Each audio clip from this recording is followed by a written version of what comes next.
네, 반갑습니다, 여러분. 비가 그치니까 진짜 거짓말처럼 더워지더라고요. 어, 여름은 여름인 것 같습니다. 내일부터 이제 팀 캠프가 있죠. 예, 우리 전사님 준비하시느라고 너무너무 고생 많으셨는데요. 어, 또 안성 너리꿀 마을이었나요? 너리꿀, 너구리꿀이라고 제가 맨날 아무튼 안성 너리꿀 문화마을에서 우리 팀들이 어, 즐겁고 또 영적인 시간을 보내고 오기를 바랍니다. 자, 지난 시간에는 지지난 주였죠. 아브라함과 사라의 순수한 믿음에 대해서 말씀을 드렸는데 이 히브리서 11장의 믿음의 조상에 대한 이야기들 중에 좀 많은 포션을 차지하는 게 아브라함의 이야기입니다. 그래서 오늘도 그 두 번째 시간입니다. 길손과 나그네 신세임을 고백하는 믿음. 주가 조금 길죠. 주제가 길손과 나그네 신세임을 고백하는 믿음입니다.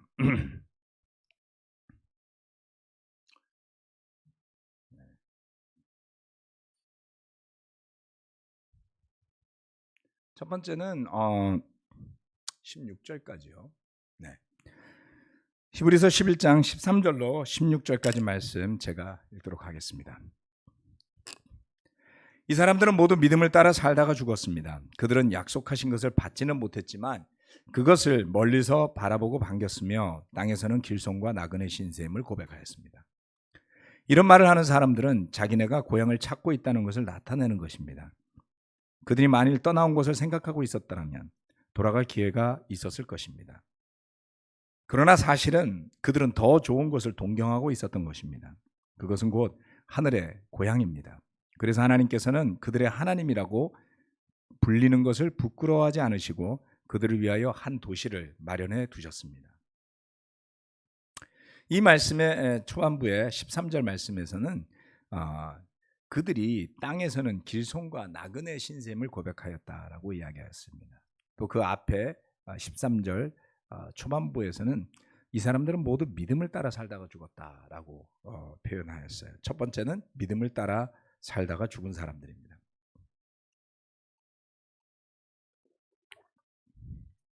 여러분은 믿음이라고 표현하면 믿음이 충만했던 시간, 믿음으로 살았던 시간, 어떤 때가 떠오르십니까? 지금이 떠오르십니까? 아니면 작년이 떠오르십니까? 아니면 10년 전 또는 20년 전, 30년 전이 떠오르십니까? 젊은 시절에 이제 젊다고 말할 수는 없겠죠. 대부분의 형제 자매들이 젊었던 시절에 예수님의 제자가 되어서 믿음으로 이 세상을 변화시키겠다라고 결심했던 때가 있었습니다.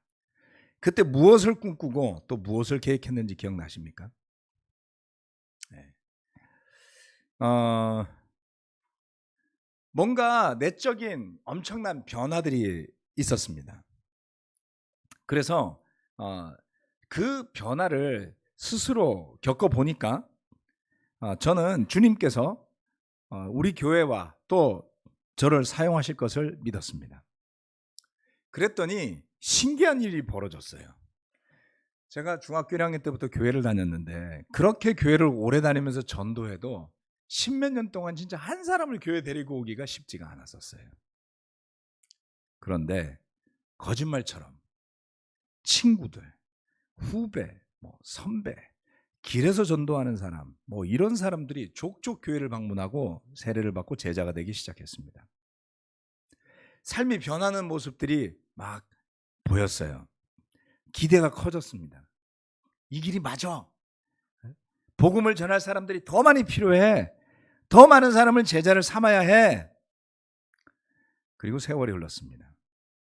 그렇게 전도했던 친구들, 후배, 선배, 길에서 만나고 전도했던 여러 사람들이 교회를 떠났습니다. 심지어는 저를 가르치고 돕던 사람들 가운데 교회를 떠난 분들도 있습니다.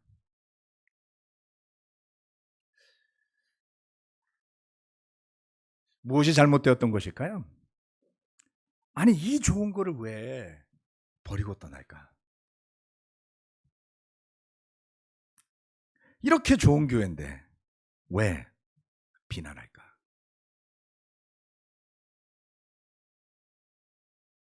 혹시 우리가 뭘 잘못 배웠나? 복음이 틀렸나?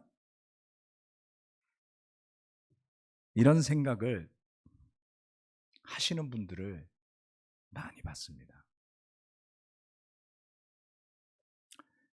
저도 궁금할 때가 있어요. 도대체 어디서부터 무엇이 얼마나 잘못된 것일까? 이 말씀을 보면서 참 생각에 적게 되었습니다. 이 사람들은 모두 믿음을 따라 살다가 죽었습니다. 여러분 생각해 봅시다. 아벨의 하나님, 에녹의 하나님, 노아의 하나님, 그리고 아브라함의 하나님은 어떤 하나님이셨길래 그들은 그렇게 꾸준히 믿음을 따라 살다가 죽을 때까지 그렇게 살았을까? 그것을 한번 뒤집어서 생각해 봅시다. 그런 하나님을 믿었던 아벨, 에녹, 노아, 아브라함과 같은 사람들은 도대체 어떤 사람들이고 어떻게 살았던 것일까? 그들의 삶은 대단한 삶이었을까? 저는 그들의 삶을 대단한 삶이라고 생각했어요. 제자의 삶도 대단하다고 생각했습니다. 그러니까 직장도 때려치고 할 생각을 했죠.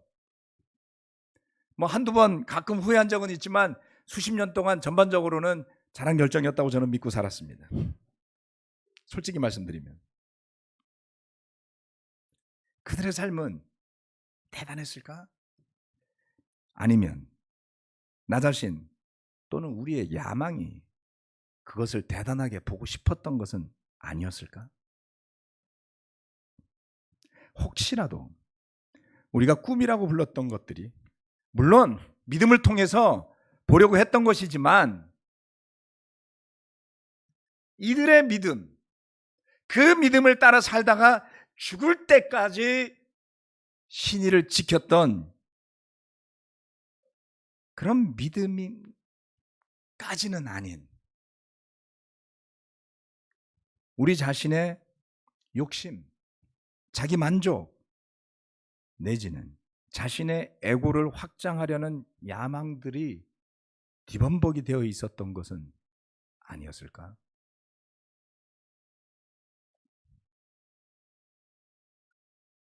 믿음을 따라 살다가 죽은 사람들의 이야기가 있는데요. 다른 사람들의 이야기도 있습니다. 디모데전서 6장 5절 말씀.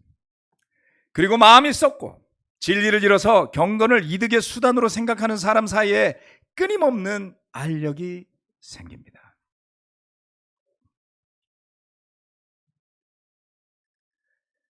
조금 전에 봤던 믿음을 따라 살다가 죽은 사람들은 그들이 떠나온 곳을 생각하지 않고 살았다고 그랬어요. 특히 그들 가운데 아브라함과 사라에 대한 이야기입니다만은 그들이 돌아가고자 하면 그들이 떠나온 곳으로 돌아갈 수가 있었습니다. 하지만 조금 전에 읽었던 말씀들을 보면 그들은 무엇을 바라보고 살았습니까?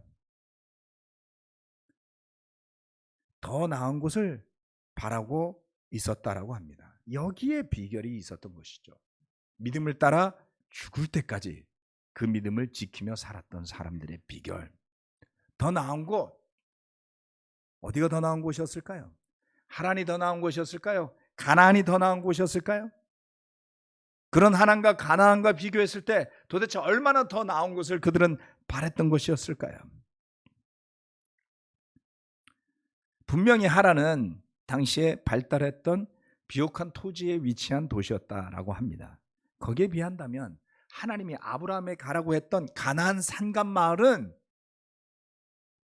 더 나은 곳이라고 할 수 없었습니다. 교통이 발달하지도 않았고 교통수단이 없던 시대에 산간 마을이 도대체 얼마나 가치가 있었을까요? 70년대에 무슨 국민뉴스 영화 보기 전에 나오는 거 있잖아요. 그 국민뉴스 맞았나요? 대한뉴스.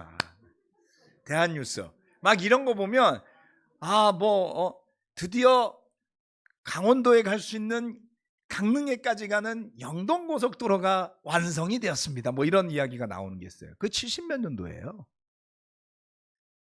그 전까지는 서울에서 강릉 가려면 8시간이 더 걸렸다고 합니다. 8시간이요. 기차 타고 가보세요. 밤새 갑니다. 불과 수십 년 전까지만 해도 우리나라 강원도 상간마을이 그렇게 가치 있는 마을은 아니었겠죠. 하물며 2000년 전 가나안의 상간마을이 얼마나 가치가 있었겠습니까? 해변가 좋은 곳에 비옥하고도 편리한 땅은 이미 점령하고 사는 강력한 세력들이 존재했습니다. 믿음의 조상들이 바라고 기대했던 그것은, 그리고 그들이 살고 싶었던 땅은 이 세상의 땅이 아니었습니다. 그런데 여러분, 우리가 종종 꿈꾸는 교회가 이 세상의 교회였던 건 아닐까요?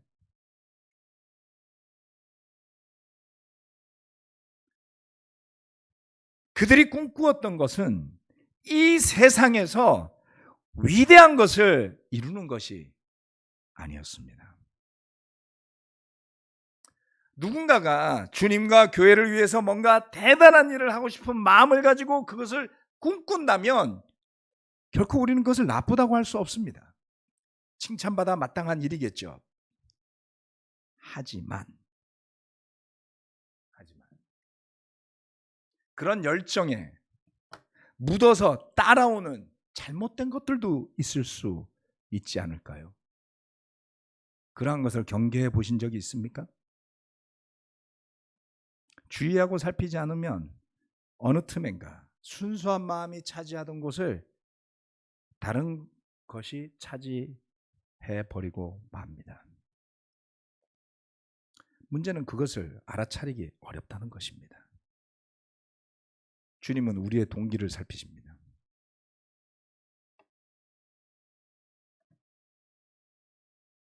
아브라함과 사라가 하나님께서 가라고 하신 땅으로 가서 그들이 했어야 되는 고백은 뭐였습니까? 조금 전에 봤던 성경 구절에서는 길손과 나그네 신셈을 고백하는 거였어요. 하나님이 아브라함과 사라를 속였던 걸까요? 아니요. 그들이 바라봤어야 할 궁극적인 약속의 땅은 가나안이 아니라는 것을 알고 있었더라는 것입니다, 여러분.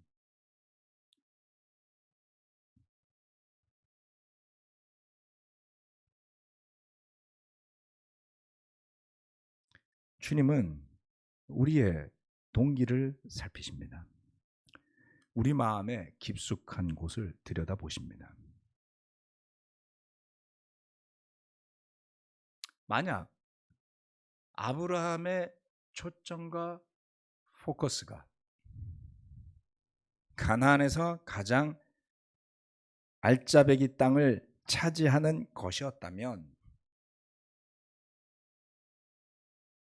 그는 무엇을 이룩할 수 있었을까요? 여러분, 믿음을 따라 살다가 죽을 때까지 가실 수 있겠습니까? 교회가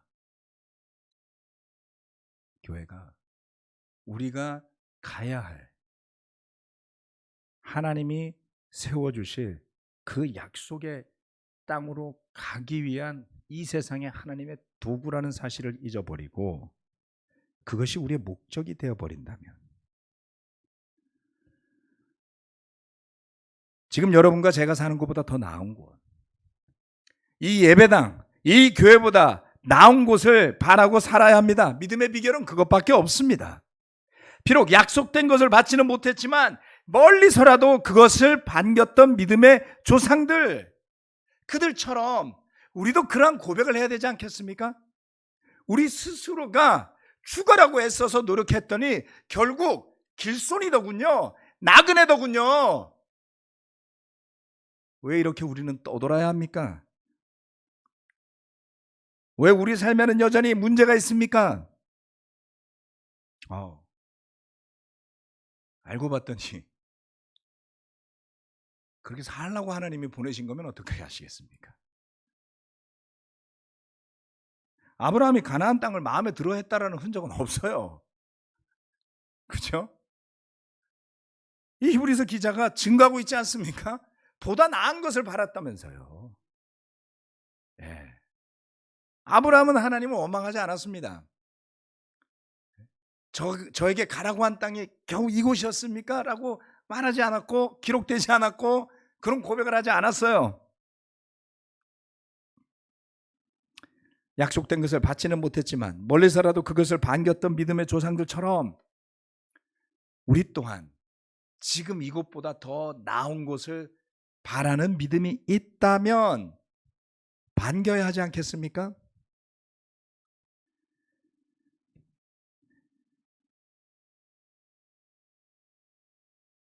바라고 원했던 것이 있는데 와보니 그게 다가 아니었고 아직 주어지지 않았고 결국 나중에 주어진다 할지라도 믿음을 지키고 떠났던 곳으로 돌아가지 않고 자리를 지킬 믿음이 있어야 합니다.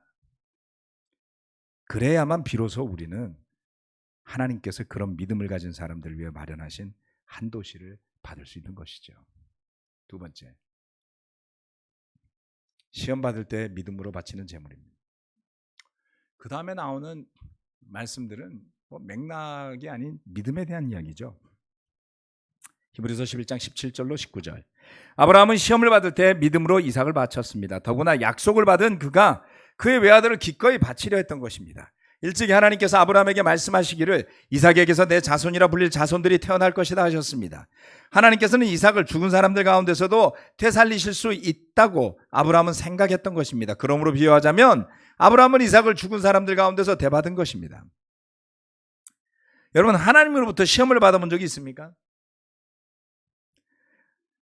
도대체 하나님으로부터 시험을 받는다는 것은 어떤 것일까요? 아브라함의 예를 보면 알기가 쉽습니다. 뭡니까? 가장 소중한 것을 버리라는 거였어요. 이거보다 더 큰 시험이 어디 있습니까? 포기하라는 것입니다. 그런데 무엇을 위해 그것을 포기하라는 건지가 불분명해요. 아니, 하나님이 아브라함에게 이삭을 바치라 그랬을 때 바치면 뭘 해줄게 이렇게 말씀하신 게 아니잖아요. 의도가 뭔지 알 수 없단 말이에요. 그저 하나님이 그렇게 말씀하시니까. 도대체 하나님이 나한테 병 주고 약 주고 하시는 거지? 늙음하게 불가능한 아들을 줘놓고 왜? 제물로 바치라는 거지. 하나님이 주신 것 아닙니까? 그런데 왜 하나님이 다시 빼앗아 가십니까? 부모로서 자녀에게 뭘 주고 난 다음에 다시 돌려받으려고 하면 참 힘듭니다. 혹시 해보셨어요? 뭘 줬는데 한 입 먹어도 될까? 그럼 그렇게 쳐다봐요. 되게 아까워해요. 한 입만. 한 입 먹는 거. 내 돈으로 사줬는데. 애들이 크면은 자기 방에 들어올 때 놓고 하래요. 아, 이거 내 집인데. 나이가 들었어요. 재산을 넘겨줬더니 집에 오지 말래요. 어떻습니까? 소유권이 넘어가면 받기 힘들어요. 그거 받으려면 부탁해야 돼요. 못 받을 수도 있어요. 그런데 아브라함은 순순히 이삭을 다시 내놓습니다. 시험을 받을 때 쉽지 않습니다. 자꾸 의심이 들 수도 있어요. 더더군다나 그렇게 시험 받을 때 자신에게 가장 소중한 것을 하나님께 내어놓을 수 있다면 그것은 도대체 얼마나 대단한 믿음입니까? 우리가 흔히 그렇게 이야기하죠. 영적으로 힘들다, 어렵다, 못 지낸다. 그럴수록 더 헌신하는 사람 본 적이 있습니까? 드물어요. 힘들면 타협하고 핑계대고 변명하고 예배 소홀하고 하나님께 드리는 것에 소홀하고 형제 자매들을 위해서 봉사하는 것에 소홀해집니다. 시험 받을 때 가장 소중한 것을 하나님께 내어놓는 믿음, 우리는 어쩌면 그 반대로 살아오지 않았을까요? 믿음의 조상들에게 배우는 또 하나의 교훈은 가장 어려울 때 가장 소중한 것을 하나님께 내놓는 믿음입니다. 시험을 받을 때 오히려 믿음으로 바치는 재물이죠. 무엇을 바랬기 때문일까요? 그래 보이지는 않습니다. 이 아브라함을 묵상하면서 또 다른 한 사람이 떠올랐는데요. 그 사람은 욥이었어요. 욥기 1장 20절 21절. 이때 욥은 일어나 슬퍼하며 겉옷을 찢고 머리털을 민 다음에 머리를 땅에 대고 엎드려 경배하면서 이렇게 말하였다. 모태에서 빈손으로 태어났으니 죽을 때에도 빈손으로 돌아갈 것입니다. 주신 분도 주님이시요 가져가신 분도 주님이시니 주님의 이름을 찬양할 뿐입니다. 욥은 한순간에 자신의 재산, 자신의 모든 자녀를 잃었습니다.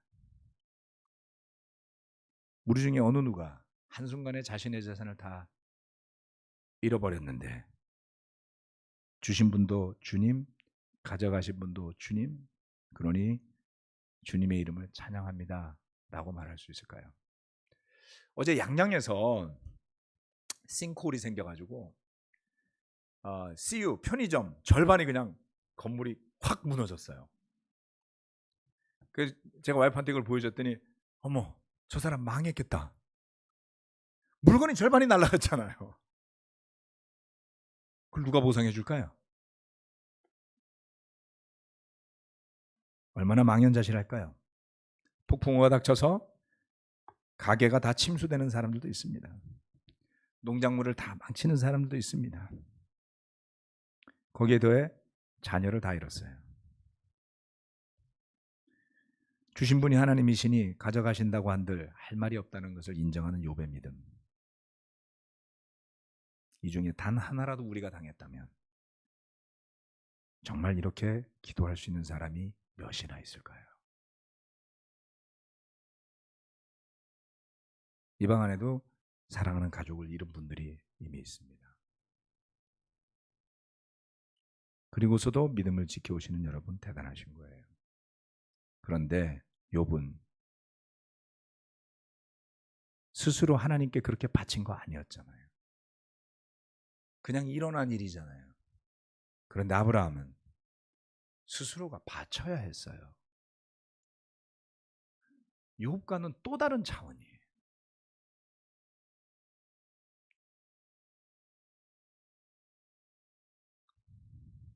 엄청난 차이죠.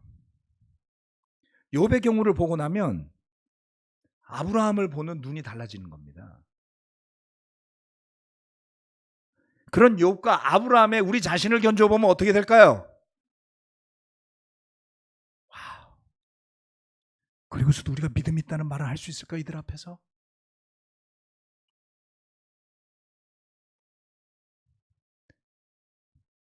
어려운 순간, 힘겨운 순간 우리는 손쉽게 짜증을 냅니다. 제가 어제 병원에서 교통사고 때문에 지금 와이프가 어깨 수술을 해서 병원에 입원해서 제가 간병인을 며칠 했습니다. 어제는 낮에 이제 미팅을 해야 돼서 작은 아들한테 급히 부탁을 하고 미팅을 가야 되는데 엄마가 이거 가져와라 저거 가져와라 전화하느라고 늦게 오고 둘째 아들 가뜩이나 꼼지락거리느라고 또 늦게 오고 제가 미팅을 한 30분 가까이 늦었어요. 차를 내가 주차하라 그러는데 주차하지 않고 딴 데다 세워놓는 바람에 내려가서 찾느라고 한 10몇 분 낭비하고. 그래서 아들한테 짜증을 냈습니다. 야, 내가 세우란 데 세웠어야지 왜 저기다 세웠어? 되게 억울해 하더라고요. 결국 사과했습니다. 미안하다. 아빠가 어제 짜증내서 미안하다. 기특하잖아요. 지할 일도 많은데 그래도 와서 아빠가 부탁한다고 엄마 옆에서 간병을 기꺼이 하겠다고 오는 아들한테 왜 칭찬을 못 해줄 망정 늦게 왔다고 짜증을 내겠어요? 힘들고 어려우면 우리는 손쉽게 짜증을 내더라고요. 여러분, 다른 사람처럼 우리 수준 아닙니까? 다 우리 거기서 거기. 예.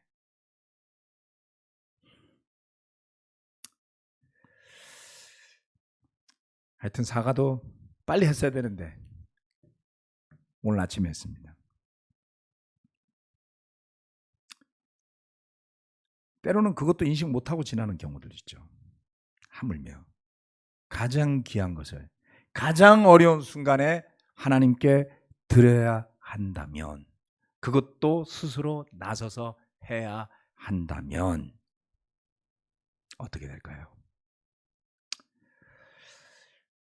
우리는 너무나 멀리 떨어져 있어서 그게 정말 어떤 경지인지 사실 상상도 잘 가지 않는 거예요. 그렇죠? 예. 그냥 보면요, 그냥 나도 그렇게 할 수 있지 않을까 그렇게 생각하시면 여러분 위험하신 거예요. 예. 손흥민 축구하는 거 보면 아이고 저걸 저렇게 차면 안 되지. 몸값 차이가 많이 나죠, 여러분하고 손흥민하고.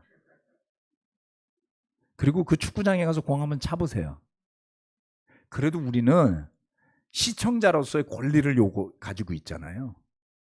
삶에서 시청자가 어디 있습니까, 여러분? 믿음에서 시청자가 어디 있습니까? 그런데 종종 우리는 시청자처럼 굴어요. 그래도 될까요? 시험을 받을 때 믿음으로 재물을 바칠 정도의 수준까지 되는 일은 정말 어렵습니다. 고민을 해봤습니다. 와, 진짜 어떻게 아브라함은 여기 있고 욥은 여기 있는데, 이건 제 기준이니까요. 여러분 다르게 생각하셔도 돼요. 요즘 뭐 해석을 원하는 대로 하시는 분들도 많으니까 그걸 신학이라고 부르는 겁니다. 각자 하시고, 그냥 제가 그렇다는 겁니다. 아브라함은 여기 있고 욥도 뭐 이렇지만 아무튼 저는 이렇게 봤을 때 나는 저 세례통에 들어가 있는 것 같아요. 어떻게 할 수 있을까? 백신을 맞듯이 해보면 어떨까 이런 생각을 들었습니다. 백신은 죽지는 않잖아요. 그렇죠? 약하게 해서 맛만 봐서 그런 상황이 오면 죽지만 마 이렇게 하는 게 백신 아닙니까? 그래서 그래, 욕과 같은 상황이 나한테 일어나게 할 생각은 없고요. 그러지 않기를 전 기도하고 있습니다만, 예, 아브라함처럼 이건 정말 어려워요. 그러면 이 정도는 아니지만 저기 밑에 있지만 어렵고 힘겨운 순간에 하나님께 기꺼이 무엇인가 드리는 연습을 한번 해보면 어떨까 라는 생각을 해봤습니다. 남의 일 같은 일들이 우리 삶에서 일어날 수 있습니다.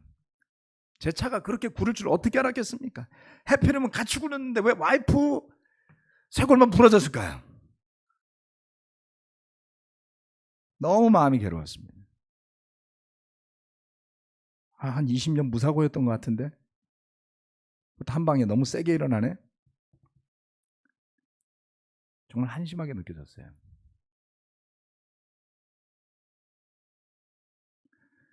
그런데 여러분, 욥이 겪은 일도, 아브라함이 겪은 믿음의 요구도, 우리 삶에서 규모와 상황은 달라도 비슷한 일들이 일어날 수 있습니다. 그런데 그럴 때에 하나님은 여러분이 아브라함이 아니고 욥이 아니라 할지라도 여러분 개개인이 처한 그 상황에서 아브라함의 믿음과 욥의 믿음과 같은 수준의 믿음을 그 상황에 맞춰서 요구하시지 않겠습니까? 그것이 우리 주 예수님의 요구이기도 했어요.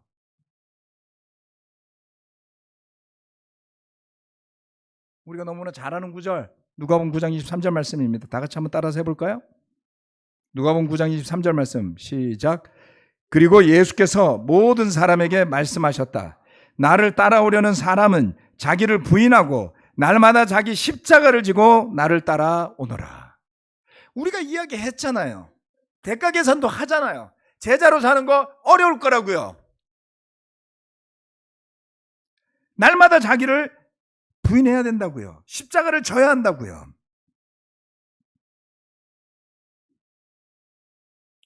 굉장히 저는 인상적이었어요. 김맥힌 목사님 녹음 테이프를 제가 들어봤더니 박지원 목사님이 가르쳐준 거하고 똑같더라고요. 예. 제가 성경 공부를 92년도에 시작해서 93년 초에 세례를 받았는데요. 97년도인가 8년도인가 동경교회 지하실 청소하다가 80년대 초에, 그러니까 80 한 3, 4년이었던 것 같아요. 보스턴 교회에서 퍼스트 프린시플을 가르친 김맥힌 목사님 테이프를 찾았어요. 그래서 제가 다 들어봤습니다.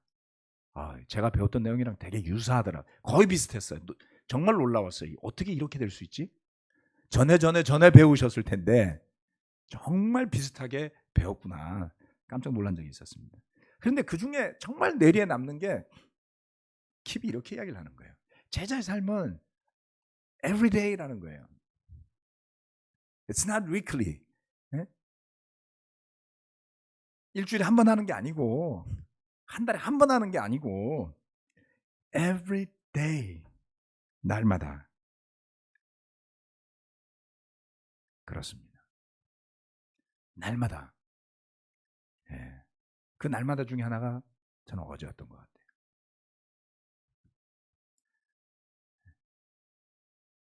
그 아픈 와중에도 좀 그만해 이제. 괜찮아. 그거 안 가져와도 돼. 괜찮으니까 수연이 빨리 오라 그래. 그래도 전화기 붙잡고 아픈데 수연아 거기 뒤져봐. 어디 뒤져봐. 막 짜증이 났어요. 가뜩이나 느리게 오는 수연이가 더 느리게 올 텐데 아니나 달러 늦게 왔어요. 수연이가 내려갔더니 차를 어디다 세운지 찾지도 못하겠어요. 마음은 급하죠. 막 연락 오죠. 카톡에서 막 저 성경영이 뭐 어쩌고 저쩌고 뭐 정신 없어요. 그래갖고 카페에 가서 주차를 막 해서 차를 세워 내려오자마자 그 주차 관리인이 저 아저씨 이 라인에 맞게 세우세요. 세울 때까지 다 쳐다보고 있다가 내리고 나니까 다시 세우래. 야, 이 짧은 시간 안에 미팅 오기 전까지 나를 열받게 하는 일이 3번이나 일어나는구나.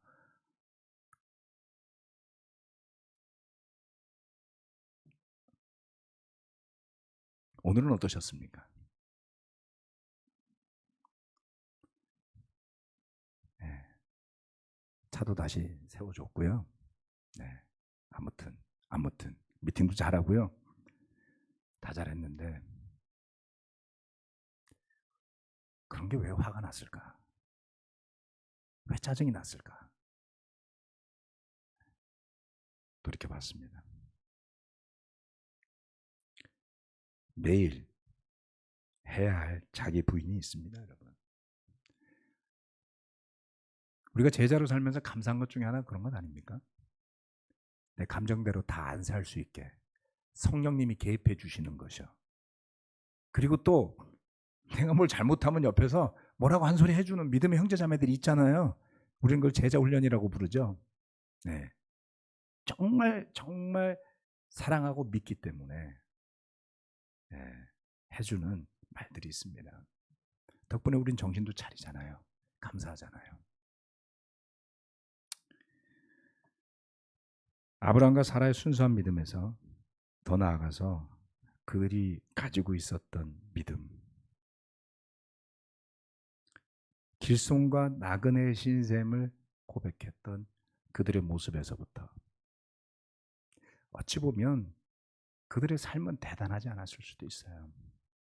누구도 알아주지 않는 산간마을의 노인으로 아브라함은 죽었어요. 이제 와서 우리가 믿음으로 그를 보기에 위대한 믿음의 조상으로 생각하고 전 세계에서 얼마 안 되는 유대인들이 그들의 조상으로 생각하지만 그들 왜 누가 알아주겠습니까? 하지만 그 믿음의 사람들은 죽을 때까지 믿음을 지킵니다. 그리고 두 번째, 믿음을 따라 살다가 죽은 그 사람들은 시험을 받을 때 믿음으로 주님께 기꺼이 제물을 바칩니다. 이 설교를 듣고 계시는 형제자매 여러분, 우리 또한 힘겹고 어려울 때 주님께 뭔가를 한번 드려보자고요. 그것도 소중한 것으로. 비록 한계를 느낀다 할지라도 예수님이 우리에게 따라오라고 하실 때 하셨던 말씀을 떠올려 봅시다. 자기 부인을 우리의 힘으로 할 수 없습니다, 여러분. 하나님이 은혜를 주시고 성령님으로 도와주셔서 그런 일들이 일어날 수 있게 되기를 구해보시기를 권해드립니다. 말씀 마치겠습니다. 아멘.